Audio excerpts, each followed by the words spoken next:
की भक्ति। तो भगवान शिव ने पूछ लिया कि तुम कौन, क्या चाहती हो मांग लो। उसने कहा जितने जन्म मिले, जितने जन्म, प्रत्येक जन्म में मैं अपने पति के चरणों की सेवा करूं। समय आया, एक बार करवा का नाम, उस जो पार्वती जी की सहेली थी उसका नाम करवा पड़ गया। करवा पड़कर एक साधारण परिवार में उसका जन्म था। पति के साथ संग में रह रही थी। पति को थोड़ा शरीर में शिथिलता हो गई थी और वो शिथिलता को देखकर पति को लगी प्यास। जब प्यास लगी तो पानी पीने के लिए पति सरोवर के पास गया। जरा ध्यान देना इस कथा। पति गया सरोवर के पास में। कई लोग करवा चौथ की बहुत हंसी उड़ाते हैं, माताओं की बड़ी हंसी उड़ाते हैं। उनसे निवेदन है मेरा, हमारे सनातन धर्म के जितने व्रत हैं, हमारे सनातन धर्म के इस भारत की भूमि से जितने नियम धर्म जितने निकले हैं, जितने व्रत निकले हैं, साधना निकली है, ये साधारण नहीं है। इसलिए बार बार कहते चंदन है इस देश की माटी, तपोभूमि हर ग्राम है, हर बाला देवी की प्रतिमा, बच्चा बच्चा राम है। कोई साधारण नहीं है, कोई। अब पार्वती जी की वो सहेली का नाम जन्म लेते लेते लेते लेते एक बार करवा पड़ गया। पति थोड़ा सा शिथिल था, शरीर में थोड़ा रोग हो गया था। पानी पीने के लिए सरोवर पर गया। सरोवर में जैसे पानी पीने के लिए गया, एक मगर ने उस पति का पांव पकड़ लिया।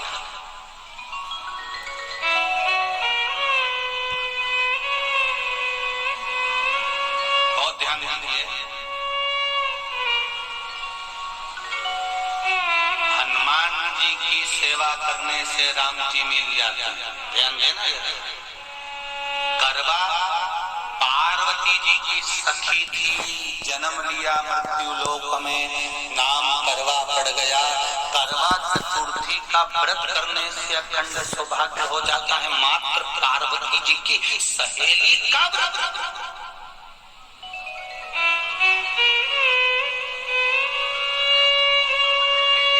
विचार करिए कितना कितना भाव। ये सेवा का प्रमाण है। भारत की भूमि पर जितने राम के मंदिर नहीं, उससे 1000 गुना ज्यादा हनुमान जी के मंदिर है। किसी ने पूछा हनुमान जी के मंदिर इतने क्यों हैं?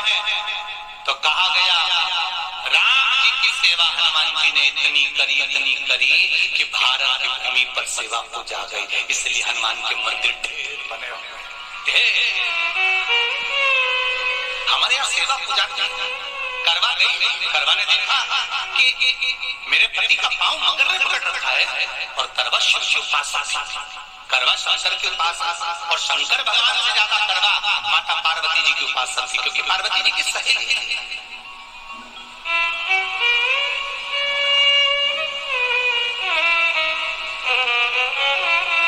पति का पांव खींच कर मगर पानी में लेकर जा रहा था।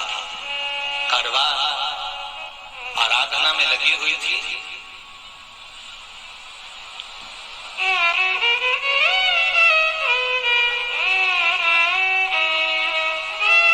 केवल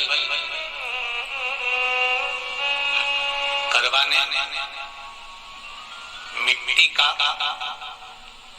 एक गोल भाग ही बनाया था, जिस पर पार्वती जी का जो नीचे का पीठी का होती है उसमें शिवलिंग रखा था। केवल नीचे का भाग का निर्माण ही करा था और करवा के कानों में शब्द पड़ गया।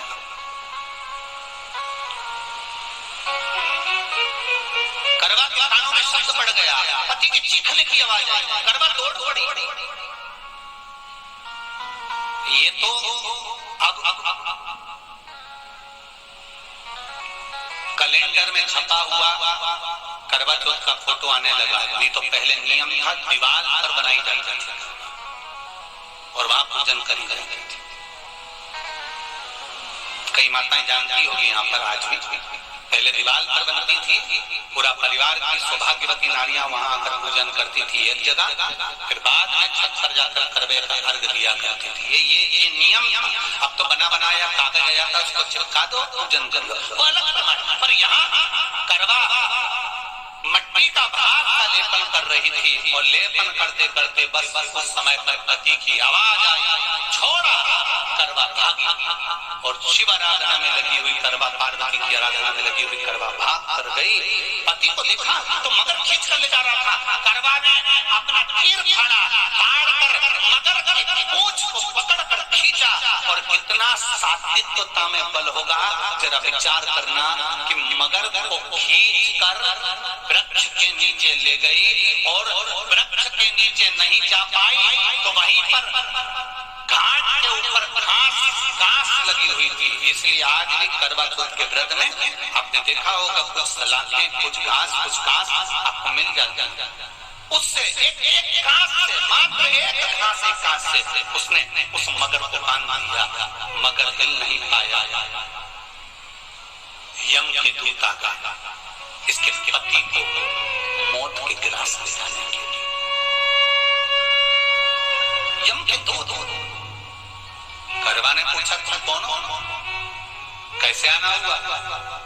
यमदूत कहते हैं तुम्हारे पति का आज अंतिम दिन है, अंतिम समय, अंतिम पल है, ये मरेगा। करवा कहती अगर मारना है तो इस मगर को मारो जिसने मेरे पति का पांव पकड़ रखा था। प्राण छोड़ना है तो इस मगर को छोड़िए, मेरे पति के तो प्राण आप ले जा नहीं सकते। करवा, हम अपने नियम को नहीं बदल सकते। तेरे पति की अंतिम सांसें हैं, वो मरेगा। मगर को अभी नहीं मरना है, मगर अभी कम से कम 9 महीना और जीवित रहेगा। इसका हमारे पास लेख है। करवा कहती है ऐसा हो। यमदूत खड़े हैं, ले जाने दे नहीं रही। क्रोध आ गया करवा को, हाथ में जल उठाया। अगर एक यमदूत भी मेरे पति को उठाकर ले जाता है तो मैं शिव भक्त माता पार्वती जी की भक्त करवा आपको श्राप दे दूंगी। सब दौड़ पड़े, यमराज के पास चले गए। यमराज ने पूछा तुम दौड़ कर आए हो, क्या हुआ? यमराज पूछते हैं, दूत कहते हैं वो करवा अपने पति को नहीं लाने दे रही। यमराज वहां कर खड़ा हो जाता है। करवा को समझाया, करवा तेरे पति के प्राण जा चुके हैं, तेरा पति अब मरने वाला, अंतिम क्षण इसको ले जाने दे, इसका आज आखिरी दिन है। मगर को ले जा पर मेरे पति को नहीं। मान नहीं पाया। यमराज जब क्रोध पर अड़ गया तब करवा को क्रोध आया, और क्रोध में आकर जल लेकर करवा ने श्राप देना चाहा यमराज को। यमराज चरणों में पड़ गया, रेंदे करवा मैं तुझे वर देता हूँ, आज चतुर्थी का दिन है, तेरे पति को मैं जीवन दान देता हूँ। आज के दिन जो तेरे नाम से व्रत धारण करेगा उसका अखंड सौभाग्य स्वयं यमराज करेगा। स्वयं ये वो करवा चौथ का व्रत है। दुनिया के लोग भले हमारे सनातन धर्म पर उंगली उठाएं, दुनिया के लोग भले हंसें कि बताओ करवा चौथ का व्रत होता है, पति की पूजन करते हैं, कोई बोलता है, कोई बोलता है। और सनातन धर्म की ये पहल, हमारे सनातन धर्म का ये आनंद, सुख देने वाला।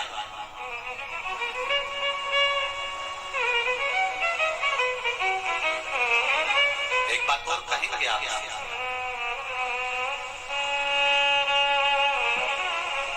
ये भारत की भूमि, ये मेरे हिंदुस्तान की भूमि सभ्यता संस्कृति की देने वाली है।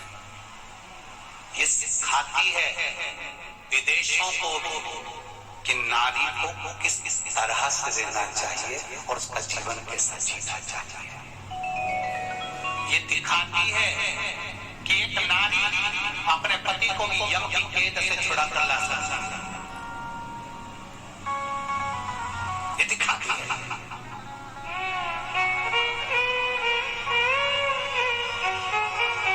करवा पति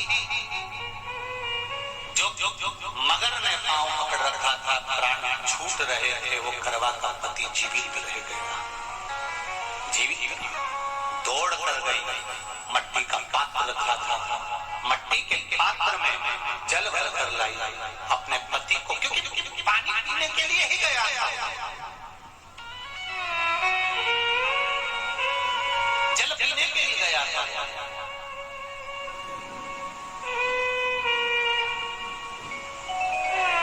मट्टी के पात्र में जल भरकर जब करवा लेकर आती है और करवा जब मट्टी के पात्र में जल भरकर लेकर आई, अपने पति को पानी पिलाने लगी। पति उठा, उठकर उसने कहा, इस जल की जरूरत तेरे को है करवा, क्योंकि तूने शिव आराधना के लिए पार्वती की आराधना के लिए मुख में कोई जल नहीं रखा। पति ने जल का आचमन अपनी पत्नी को कराया। बस वही नियम आज तक हमारे सनातन हिंदू धर्म में चला रहा है। करवा चौथ का पति पत्नी आचमन करा। एक करवा चौथ की कथा का विस्तार, कई लोग कहते हैं कथा कहाँ से आई, तो आप बता सकते हो इस कथा को, आज की क्लिप को काट कर जनमानस तक भेज सकते हो कि ये कथा का विस्तार आप अपने जीवन में सुनिए। उसके बाद फिर भगवान कृष्ण ने द्रौपदी को इस कथा का वर्णन कराया। फिर एक कथा भगवान कृष्ण ने सुनाई, एक सेठ का प्रसंग, उसके 7 पुत्र थे, एक पुत्री थी। भाई के अध्यापन में लिखा है, एक थाली में 13 जगह पर पूरी और सीरा, सीरा मतलब हलवा रखा जाता है, और रखने के बाद में उसके ऊपर एक पत्तल रखकर उस पर सुहाग का वस्त्र, साड़ी, 5 वस्त्र, सुहाग सामग्री सब उस पर रखी जाती है, और रखने के बाद में हाथ में कंकु, चावल, हल्दी लेकर संकल्प लेकर उस थाली पर से घुमाया जाता है। कामना करी जाती है, हे चौथ माता, हे करवा चौथ, हे चतुर्थी माँ, मेरे जीवन में मैंने आपका व्रत करा, मेरे इस व्रत को स्वीकार करना, मेरा सौभाग्य का, मेरा मांग का सिंदूर, मेरी भाल की बिंदी, मेरे हाथ का चूड़ा, मेरी पांव की बिछुड़ी, इसको अमर करना माँ। और जो ये वस्त्र मैं दे रही हूँ, इस वस्त्र को मैं जो प्रदान कर रही हूँ चौथ माता, इसको स्वीकार कर मेरी भी चुनरी को लाल बनाए रखना। तब उस साड़ी को, उस वस्तु को, उस सामग्री को उठाकर घर की वृद्ध सास को, जो घर में सासू होती है, उसको दिया जाता। सास नहीं हो तो किसी सास को, जो घर में सासू होती है, उसको दिया जाता। सास नहीं हो तो किसी सौभाग्यवती नारी को दिया जाता। उसके बाद में आप फिर ब्राह्मणों का भोजन कराओ, बड़े